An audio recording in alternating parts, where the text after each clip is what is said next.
So, good afternoon, everyone. Today we'll discuss irritable bowel syndrome in children. So, myself, Dr. Pandu, consultant pediatric gastroenterology, hepatology, clinical nutrition, KIMS Cuddles, Hyderabad. So, today's our outline of discussion will be introduction. What is irritable bowel syndrome? What is the epidemiology? Do we need to know? And what is the percent of the children we see in OPD? What are the etiological factors, pathogenesis, and clinical features? How do you diagnose a case of IBS and management? These are the things. Okay. So, what is generally irritable syndromes? The disorder of gut-brain interactions. Okay. Overall, when we look at the any symptoms or ill health for any person, can be due to a disease, organic cause, or can be any psychological condition, or it can be disorder of gut-brain interaction, or it can be environmental. All these things can contribute to any symptoms, like any disease like an infection, pneumonia, gastroenteritis can cause like respiratory distress, pain, abdomen, loose stools. At the same time, like anxiety, depression can cause tachycardia, apprehension, flushing, hypertension. Those symptoms can be seen. Similarly, disorder of gut-brain interaction. Here, the organic cause is not there. At the same time, even psychological condition may or may not present, but the interaction between the gut-brain is not in coherence, which can lead to the earlier it has been known as functional disorders like irritable bowel syndrome, functional dyspepsia, functional constipation, functional abdominal pain are not otherwise specified. All these are comes under disorders of gut-brain interaction. Any environment like sleeplessness, pollution, substance abuse, poor diet, all this can cause again symptoms like malaise, fatigue, and again for tachycardia. All this. So symptoms are whenever there are symptoms, it doesn't mean there is a disease, organic disease always. It can be the some other condition like psychological condition, disorder of gut-brain interaction, and environmental as well. So this is why. So today we are going to discuss regarding this class like disorders of gut-brain interactions. Okay. So what are these? What is the disorder of gut-brain classification? These are classified according to the Rome 4 criteria. So Rome Foundation is the earlier where the discussion of functional GI disorders followed by reclassification into DGBA. Here they are predominantly classified into neonatal and toddler functional GI disorders and child and adolescent functional GI disorders. Earlier they were only functional GI, now renamed to the DGBA, disorder of gut-brain interaction. Okay. When it's come to the infant, there are infant regurgitation, infant rumination syndrome, cyclical vomiting syndrome, infant colic. So colic we come to know very commonly in infants. That is also a functional disorders. Okay. Functional diarrhea, infant dysphagia, and functional constipation can be seen even in infants. Functional constipation. Okay. When it's come to the child and adolescent, cyclical vomiting syndrome, rumination syndrome, functional nausea and vomiting, aerophagia, functional dyspepsia, irritable bowel syndrome, abdominal migraine, functional abdominal pain not otherwise specified, functional constipation, non-retentive fecal incontinence. So among this functional dyspepsia, irritable bowel syndrome, abdominal migraine, functional abdominal pain not otherwise specified, and functional constipation. This predominant present with abdominal pain. The predominant presentation is abdominal pain. So here we mentioned those things. These are the 4 disorder of gut-brain interaction present predominantly with the pain abdomen, like functional dyspepsia, abdominal migraine, irritable bowel syndrome, functional abdominal pain not otherwise specified. So these are the functional GI disorders which present predominantly with the pain. So we need to differentiate and consider them as part of the differential when your children present with predominantly recurrent or chronic pain abdomen. So let us discuss today that irritable bowel syndrome. So which also like this is one of the disorders of gut-brain interaction as we already discussed. So it is chronic intestinal condition which presents with combination of symptoms like the clinical syndrome. So first one is chronic or recurrent abdominal pain or abdominal bloating associated with altered bowel habits. Okay, sometimes it may be associated with food as well. So these two are present in the disorder of IBS. When it's come to the how common it is, okay, it is one of the most common cause of disorder of gut-brain interaction. Okay, the first most common is the functional abdominal pain, followed by the irritable bowel syndrome and constipation. Okay, most common after functional abdominal pain, not otherwise specified, and functional abdominal pain and constipation in some countries. It is most prevalent in few countries. Prevalence of the IBS in children increasing rapidly in the last decade across the globe due to the different factors. Okay, when it's come to the epidemiology, it is highest is in the Asia, like around 12% of the children suffer from IBS, followed by some South African countries. It is lower in the Western countries, United States and United States. Oh, what is the etiology? So this, as we already saw, it is a disorder of gut-brain interaction. What happens? So any disease with a disorder of gut-brain interactions, there is disruption of the microbiome gut-brain axis in a genetically susceptible individual, and it is triggered by multiple factors. Either it can be infectious, psychological, any disease.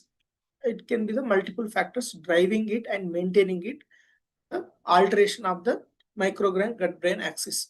Here you can see this is the brain and the gut. So gut-brain axis dysfunction can be initiated by either in the psychological events, when psychological events and the gut-related events occur simultaneously or in a sequence.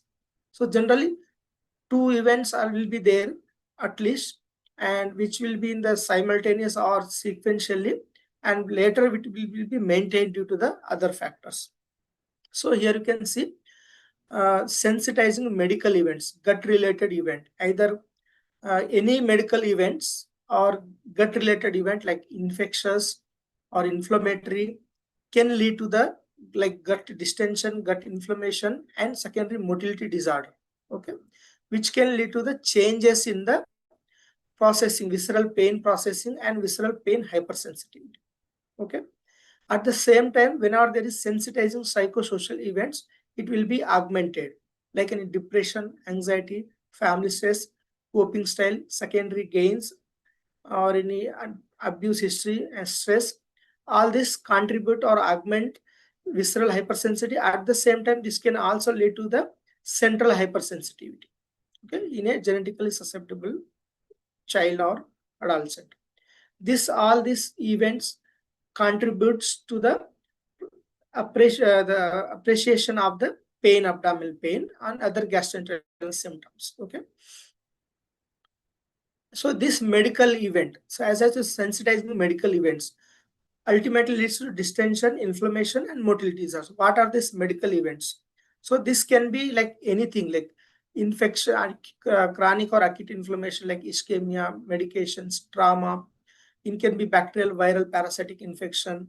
Okay, it can be due to the some genetic alteration of the mutations or food associated in allergy, or it can be the enzyme deficiency as well. So any gut related changes can lead to alteration of the gut flora. Okay, changes in the gut flora, which in turn leads to the excessive production of the gases, which leads to the abdominal distension and altered visceral hypersensitivity. Along at the same time, there is also change in the, here you can see the tight junctions in a normal bowel, but wherever there is excessive infection, it can lead to the leaky gut. So, and it can lead to the it leads to the entry of the pathogens, which can further exaggerate the inflammation, which can lead to the, which can alter the again the gut microbiome as well as the gut visceral hypersensitivity. So all these events, that these are gut events. Okay, whenever there is inflammation or infection, it can lead to alteration of gut flora, alteration of the gut tight junctions, which alters the visceral hypersensitivity as well as visceral gut motility as well. So when these events are in presence of the sensitizing psychological events, it lead to so as we have seen earlier, so altered GA physiology along with the simultaneous or sequential presence of the psychosocial stress factors lead to first pain episode. Now, what happens after the first pain episodes? Okay, so here there is first pain episode. What happens after the pain episode? So, appraisal of pain episodes. Now, what are the other factors which can augment or can lead to accommodation? Okay, risk factors like genetically predisposed child and early life other stressful events can lead to the maladaptive response and chronic pain or chronic disability. In the presence of protective factors like culture, gender, social support, then this pain episode will lead to the accommodation and normal development. Okay, so so this is important that the risk factors. This is majorly the behavior and the reassurance which can lead to the accommodation, and the absence of them can lead to the chronic maladaptation and disorder of gut-brain interaction. So, what are the factors which can trigger or increase the prevalence, increase the DGBA in any child? So, as we have seen, few like gut-related infection, brain-related. So, genetic and familial cofactors in a genetically susceptible individual. Psychological factors we already seen infections and immune factors, dietary and lifestyle factors, early life exposures, socio-demographic factors like and neurogastroenterological factors. These are the few risk factors because there is no single etiological agent, but this all this like you can hear there are everything is present like genetic infections, life dietary lifestyle factors, social demographic, and all factors are there in this. Okay, there is no single factor, but everything in combination causes this TGBS.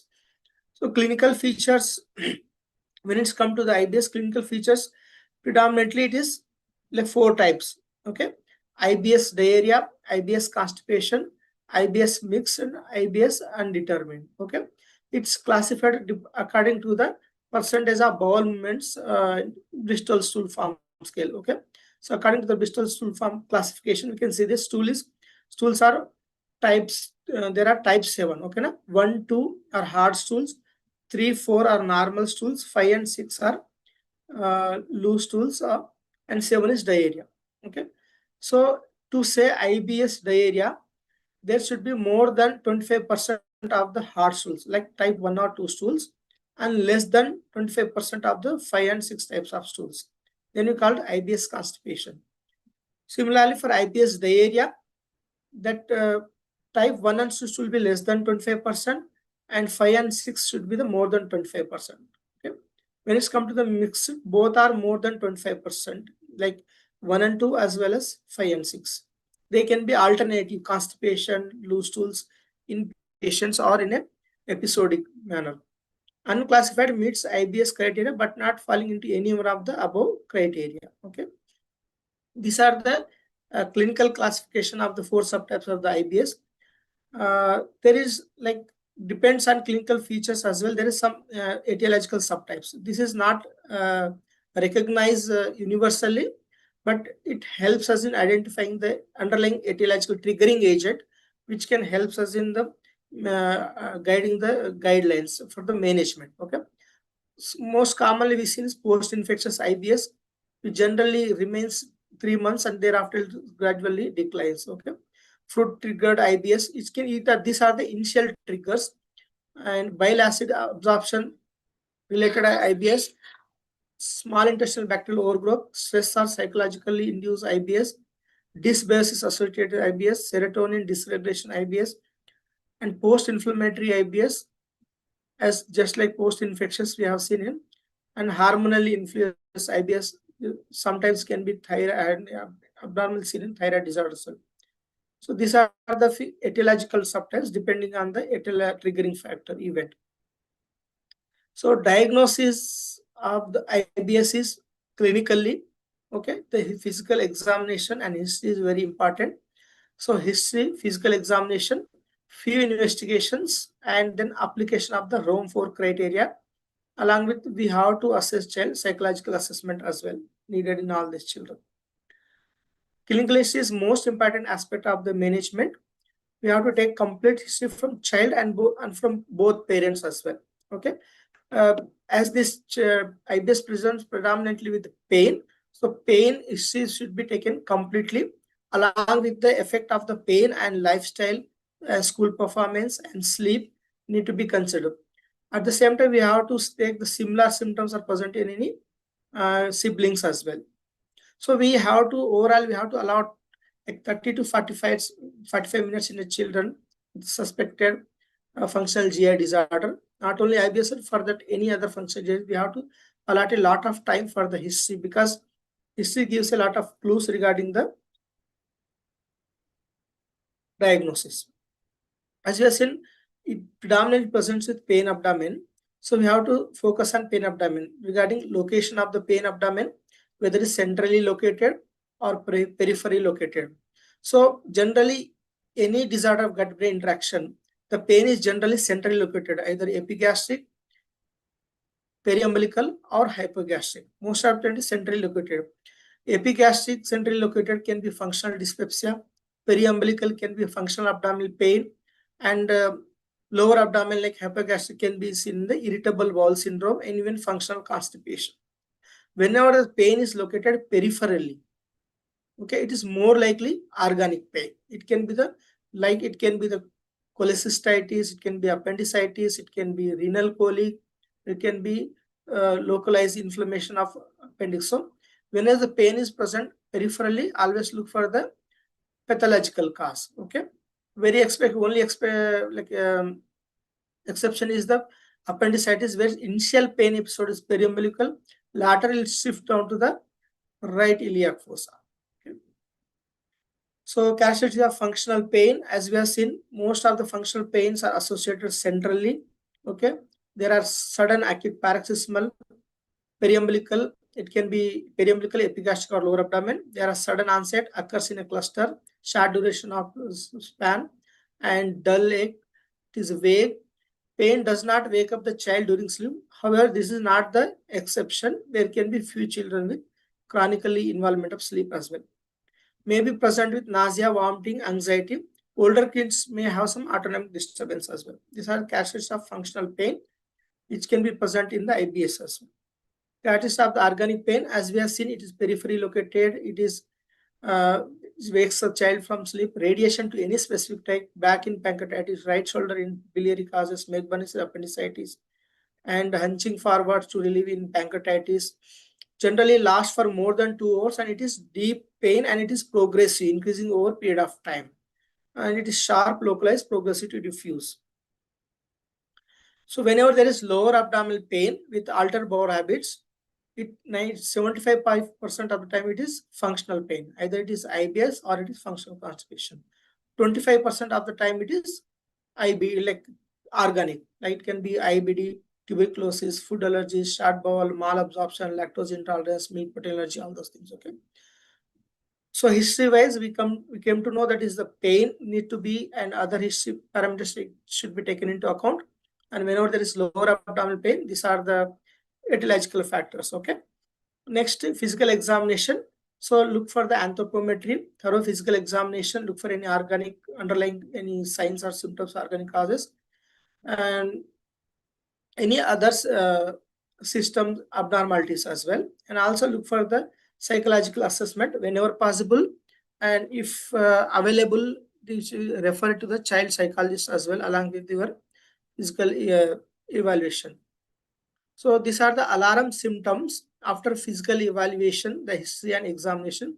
If any one of these alarm symptoms are there, you need to look for any organic causes, like onset less than 5 years of age. However, the functional disorders can be seen in the infants as well, as we have already seen in the classification. Involuntary weight loss, unexplained fever, joint pain, skin rash, deceleration of the growth, genitourinary symptom, delayed puberty, GI bleed, dysphagia, bilious or projectile vomiting, chronic severe diarrhea. These are the symptoms, alarm symptoms, which tells us the presence of an underlying organic disease. Signs can be significant pale or icterus, localized abdominal tenderness, mass or fullness in the abdomen, organomegaly, arthritis, perianal disease, stool occult blood positive. It can be all seen in the IBDs, elevated ESR, CRP, and hypoalbuminemia. This signs indicates us the presence of organic disease. When in the presence of alarm signs or symptoms, you have to look for the evaluate for the organic condition. So thorough physical examination and history, it helps us in identifying if at all any organic like red flag signs present or not. So diagnosis is very simple. So the few basic investigations can be done like CBC with peripheral smear and CRP, urine routine and stool routine and occult blood needed to rule out sometimes in the IBD as well. USG abdomen, celiac screening. So generally we perform these three, but recently Italian Society of Pediatric Gastroenterology they recommend celiac screening can be done in northern part of India, and X-ray erect abdomen to rule out any occult constipation. Majority of the children that do not self-report symptoms of constipation, either parent or child, but stool fecal impaction can present with this kind of symptoms. Okay, celiac screening and fecal calprotectin are added in addition to recently in Italian Society of Pediatric Gastroenterology. We can consider a few selected group of individuals in India as well. Okay. So routinely stool culture testing for food allergies and testing for small intestinal bacterial overgrowth is not recommended.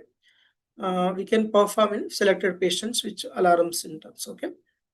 Other indication in case of warning signs is according to the localization of the pain. If epigastric pain, can perform endoscopy, H. pylori, lower left lower quadrant pain or altered bowel habits with the alarm features can perform ileocolonoscopy for IBD.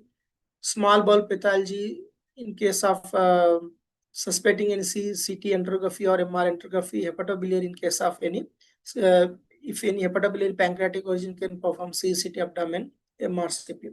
So this investigation only to be done in the presence of any organic signs and symptoms, not in all patients. Okay.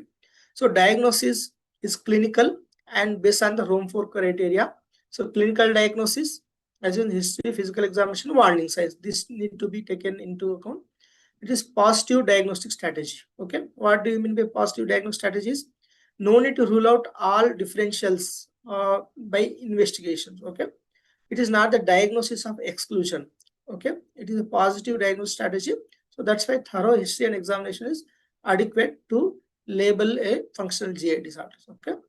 So apply Rome 4 criteria, whether it fits into the Rome 4 criteria, then it will label is as the functional IBS. Okay. This is the Rome 4 criteria for irritable bowel syndrome. It must include all of the following, like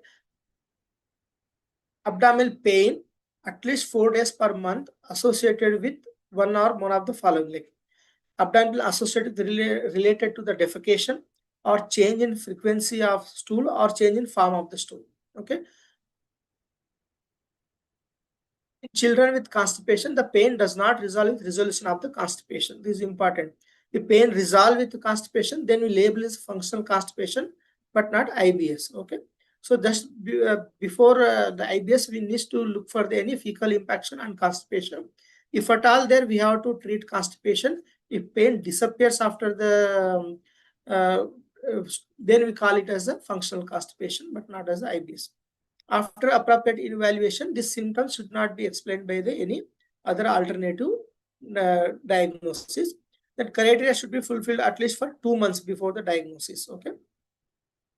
So pain abdomen with altered bowel habits. Altered bowel habits can be either form frequency of the stool or form of the stool, or it can be defecation, related to defecation pain as well. So other lower abdominal pain with other IBS, like as we have already seen the classification, functional pain abdomen not associated, IBS, abdominal migraine, this predominantly present with pain abdomen. These are the other differential need to be considered. In abdominal migraine, this predominantly episodic pains, not associated with change in the or alteration of the bowel habits. Functional abdominal pain. So another close differential, predominantly periumbilical pain, not related to any altered bowel habits. Okay. This diagnostics algorithm we have seen already that so algorithm is whenever the child present, we have to look thorough physical and history, then look for the any alarm features. If any alarm features are present, go appropriate evaluation in the endoscopy biopsies. No alarm symptoms are there, came to the basic test like full blood counts, CRP, celiac and fecal calprotectin. If abnormality detected, then if there is any abnormality, then you have to treat accordingly. Okay. If no abnormality, then it is IBS. Then once we label it as IBS, look for the stool consistency and bowel movements. You can subclassify them into IBS diarrhea, constipation, mixed and undetermined. In IBS diarrhea, more than 25% of the stools are uh, type 5 and 6, and less than 25% are type 1 and 2. In constipation, more than 25% are type 1 and 2, and less than 25% are type 6 and 7. IBS, there are more than 25% of 1 and 2 and 6 and 7. So this is subclassification.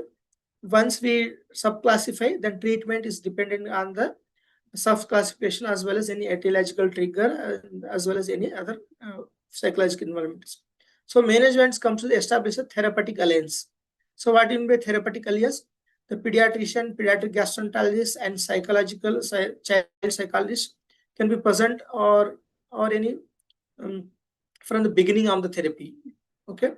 So we need to take like a team, like we have to form an alliance. Like these are the children need like psychotherapy, like talk therapy, counseling by child psychologist from the beginning as well. Okay. So effective reassurance, we have to explain the parents what is the underlying mechanism, and the pain is real, and but there is no disease, but it will resolve slowly over time. So explain them about gut brain interaction, primary and secondary hyperalgesia, and other. After this, we can consider diet, fiber, lifestyle, probiotics, and pharmacological like polyethylene glycol, antispasmodic, rifaximin, tricyclic antidepressants.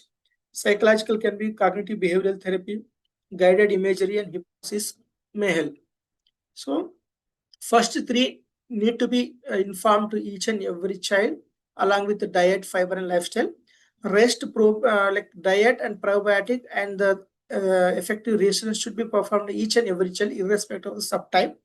Pharmacological and psychological can be according to the subtype and to the severity of the disease slowly after the treatment. This is an overall flow chart, how to use all of this. Okay. So this flow chart, so we can traditionally dietary advices. So here we can talk later is traditional dietary advice versus FODMAP diet. So diet and psychology and diet assessment should be beginning from the beginning, along with fiber and probiotics should be started. And we should also start them in complementary and alternative therapy like yoga from the beginning, and pharmacological according to the subtype. Okay. Children with irritable bowel syndrome, in predominantly with patients with IBS constipation, the PEG is the first line, and PEG should be used. We are against the other like 5-HT4 agonist and secretagogues again. The recommendation are against these medications. Okay. PEG is the only recommended medication. In case of IBS diarrhea, we can use probiotics and prebiotics, along with we can use like antimalarial drugs for a period of transient period. For children with irritable bowel syndrome, no need to start them on gluten-free diet.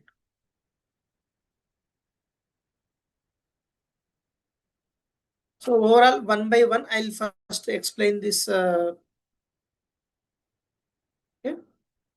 So the summary of the management, like for all children, we need to start them on diet, fibery lifestyle, probiotics. Okay.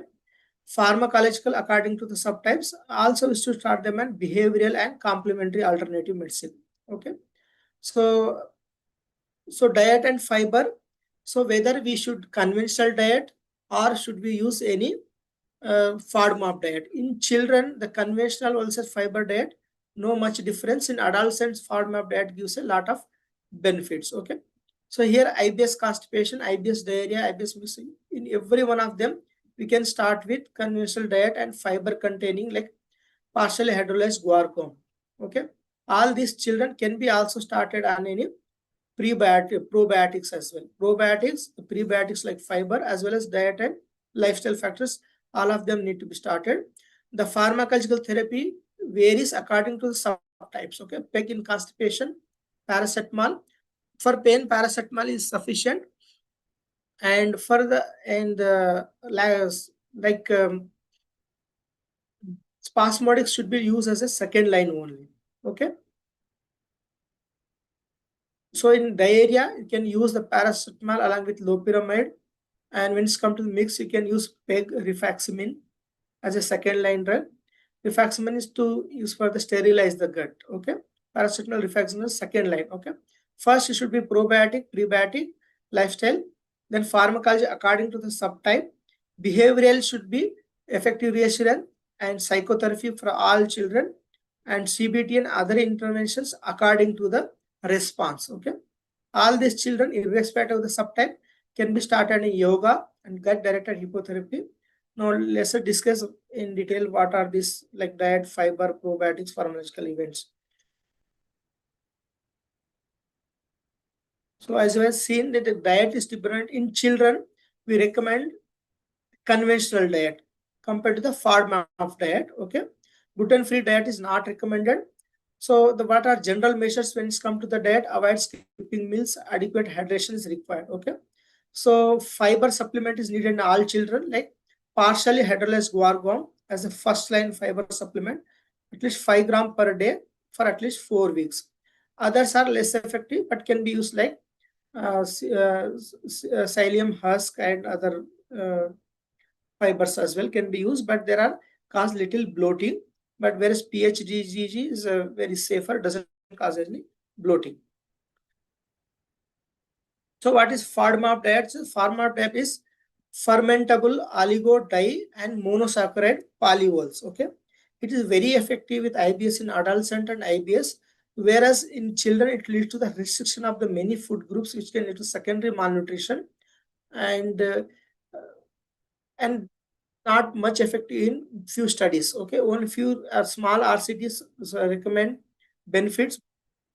Larger RCTs there was no significant difference, but however in adults and adults there will be significant difference. So FODMAP that in children, small, not recovered younger children, but can be used in adolescents and adults. So small, like in young children, we can use conventional diet along with avoidance of the junks is sufficient. Okay. When it's come to the physical activity, at least 1 hour of strenuous physical activity, children above 5 years, below 5 years can at least overall 3 hours of moderate severe physical activity. So when it's come to the probiotics, what probiotics need to be used? The recommended is Lactobacillus rhamnosus GG. Okay, you can use 1 to 3 billion per day. Others are Bifidobacterium, Bacillus coagulans, Bacillus classen, mixture of probiotics. The European Society of Pediatric Gastro recommends Lactobacillus rhamnosus GG, 1 to 3 billions are divided into 2 times in a day. So when it's come to the pharmacological management, we have laxatives for the constipation, predominant IBS, like partially hydrolyzed guar gum as a prebiotic. Others are lactulose, lactitol, isacodil, and cinna. Okay, among this, PEG is the first line. Polyethylene glycol is the first line. We can add other if it PEG is causing any symptom adverse event. You can use others like lactulose, lacticol, or stimulant laxatives like bisacodil and senna.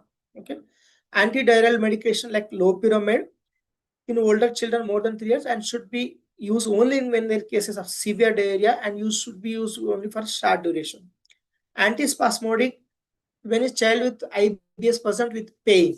So generally pain resolves with the underlying, like as we have seen the prebiotic, probiotic, as well as the even case predominant constipation, fiber and laxative is sufficient. If at all we can add paracetamol. Very few patients we use needs antispasmodic. It should be used as a second line. So most commonly we use either dicyclomine or hyoscine butyl bromide. Others are peppermint oil. You can use dotaverine, mebaverine, or predominantly used in adults as well. So this is second line. Okay. Antibiotics, rifaximin is a gut sterilizer, is a second line in part of the IBS. When there is no response to the first line therapy, you can consider second line therapy. Neuromodulator like amitriptyline should be added only after the adequate initial measures has been taken and there is no response to pain. Then you can add it over gradual incremental doses. Okay.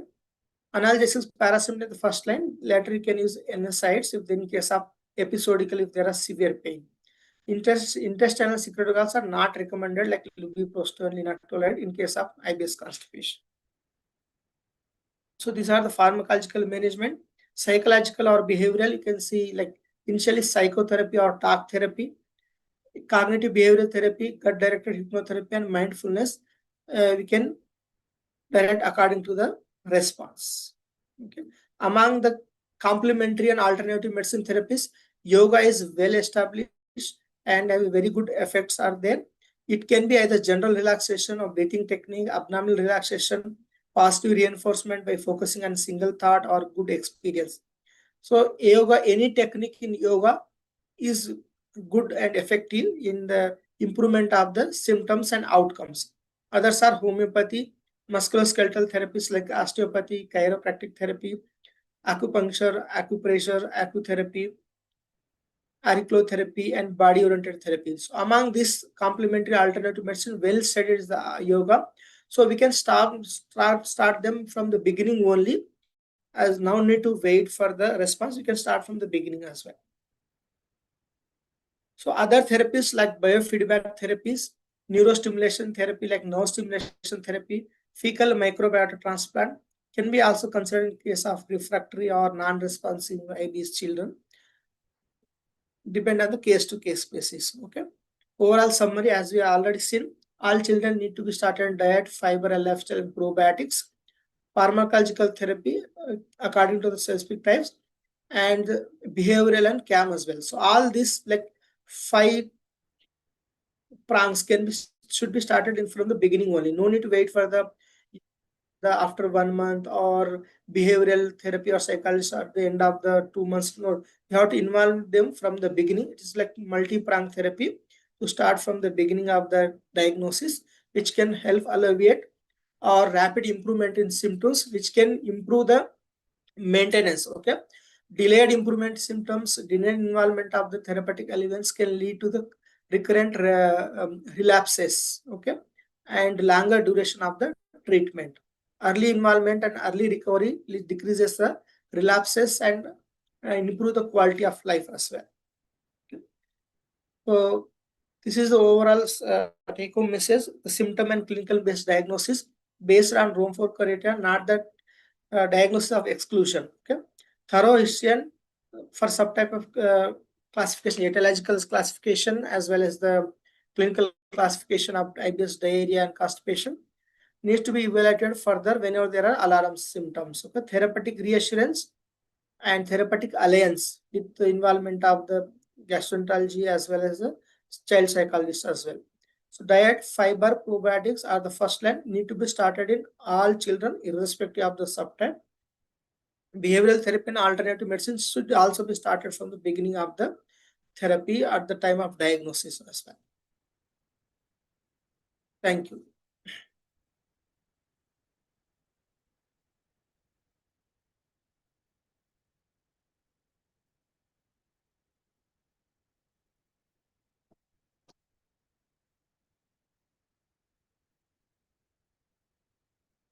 Any questions? This is not.